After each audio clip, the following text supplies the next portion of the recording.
Competition has started at the 2022 Winter Olympics. Exciting and also challenging as organizers and athletes navigate the pandemic. Four-time Olympic bobsledder Elana Meyers-Taylor from Georgia, certainly experiencing that. Elana joining us from Beijing. Thanks for the time, and how are you doing? Thank you. I'm so happy to be with you guys. I'm doing all right. So I'm currently in isolation still, but you know, I'm asymptomatic. My family's asymptomatic, so we're doing well. All right, so some big news is you've been waiting on this negative test. You competing, you training, all depends on these tests, and you've had some encouraging news in that department. Yes, so I had one negative test yesterday. I don't know the results from today's test yet, but basically in order to leave isolation, I have to have two negative tests.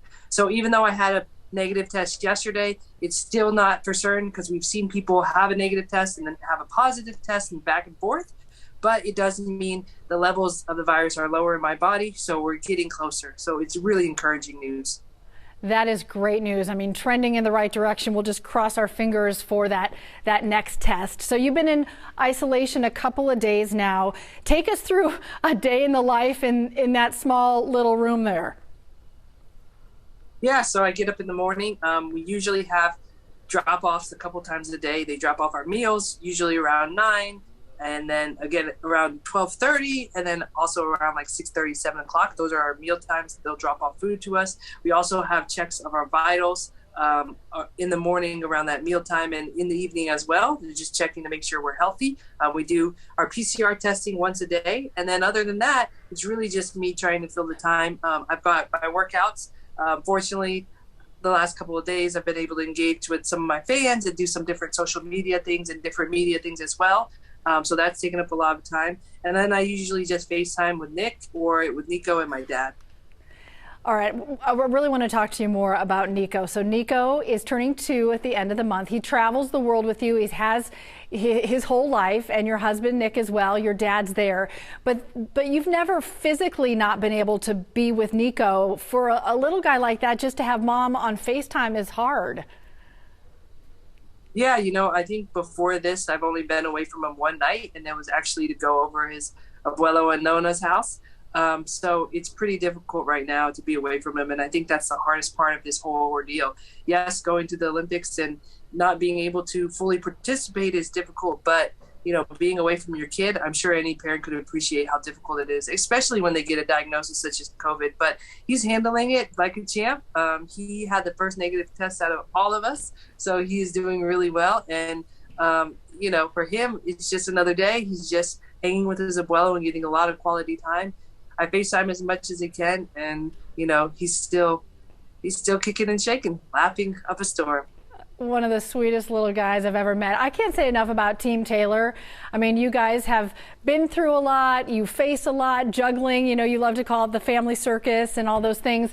And I just wanted to tell you the feedback, you know, from your fans here, the way you're handling this with incredible positivity and grace like you always do, it is really something else. I just can't say enough about it, Elana. Well, thank you. I think the biggest thing is, you know, we've all had our battles with COVID, whether we've had it personally or been affected by it, someone in our family or whatnot. And there's a lot more people who have had really serious outcomes than me and my family, than missing a little bit of an Olympic event. You know, my family's healthy. We're asymptomatic. And if I have to miss walking in the opening ceremony and that's the worst thing that happens because I got COVID, I'd say that's a pretty huge blessing. Well, and that perspective means even more because you weren't just going to walk an opening ceremony, which would be your 4th Olympics to do so, but your team gave you that extraordinary honor. They all come together. They vote you to be a flag bearer, which really speaks to leadership and your veteran status on the team. So I know that's bittersweet. It's such an honor, but to not physically be able to do it, you know, is disappointing. Yeah, it's a huge honor, and I can't even put into words what that means. You know, I've won Olympic medals, I've done a lot of things, but to be elected by your peers and to be held in that kind of esteem, it's huge. And, you know, one of the coolest things, I might not get to walk, but to be able to hand it off to another athlete who equally deserves it, it's a pretty cool feeling as well. And she's going to do us proud. Brittany Bowe and John Schuster are going to walk out there with the American flag, and they're going to do us proud. And I'm excited to watch on my end as well. And I'll be marching around my room with, you know, I've got a little flag here and I have my flag bearer outfit. I'll get the same outfit that they are, which is a pretty nice perk. So I'll be marching around the room here as Team USA marches into the stadium. You'll have your own personal one-woman opening ceremony there. You got to promise to post us some pictures so we can get a little inside peek at your solo celebration there. I definitely will. You know, there's always reason to celebrate, and it is the opening of the Olympics. Even though I'm not going to be there in person, it's still a huge accomplishment for all of us who've made it this far. No doubt. Under some challenging circumstances, training through a pandemic, now traveling to the other side of the world in a pandemic. And for you, as you're in COVID isolation, you've gotten that one negative test, really hopeful for a second so you can bust out of the room and start training. Talk me through the timeline. So bobsled events are towards the end of the Olympics. So that is helpful. How soon would you be able to get on the track to start training should you get those two negative tests? So they had 2 days of training, both today and yesterday. So I missed those, unfortunately. And then after that, the next day for bobsled training is until February 10th. So as long as I clear 2 negative tests before then, I'll be back on the ice then. I'll have 3 days of training, and then we'll start the monobomb competition, which starts on the 13th and 14th our time. I think it'll be aired back in the U.S. the 12th and 13th. All right, so we have a little time, and we're really hopeful that all that works out. Before your positive COVID test, did you get a chance to see much of the host city? No, before my positive COVID test, we had basically come in and went straight up to the village, and had been, or up to where we're staying in the Beijing village. We're actually staying outside in a hotel, so I wasn't in the Olympic village, but I'd gone straight up there, got my bags, put them in the hotel, and then had gone to the athletes village really quickly to like get things like finalize our accreditation and things like that. But that was pretty much it. Then we came back and pretty much got our positive tests and have been in quarantine ever since. Some fresh air is going to feel real nice, and I know you're really, really anxious to get back out on the track. You were in China once before to scout out the track, but no one's spent much time on that track. Yeah, unfortunately, with the pandemic, no one's had much opportunity to be on this track. Normally, in previous quads, we actually come the year before, which we didn't have the opportunity to do this time around. So everybody's got somewhere around 40 trips down the track, which isn't a lot to figure out a bobsled run. So it's really going to be a question of who can figure out the track quick and who can put it together for consistent runs. I know your goal, both you and Nick talked about, putting a medal over Nico's neck and telling him these stories one day. Are you the only mom that you know of on this team for USA this year?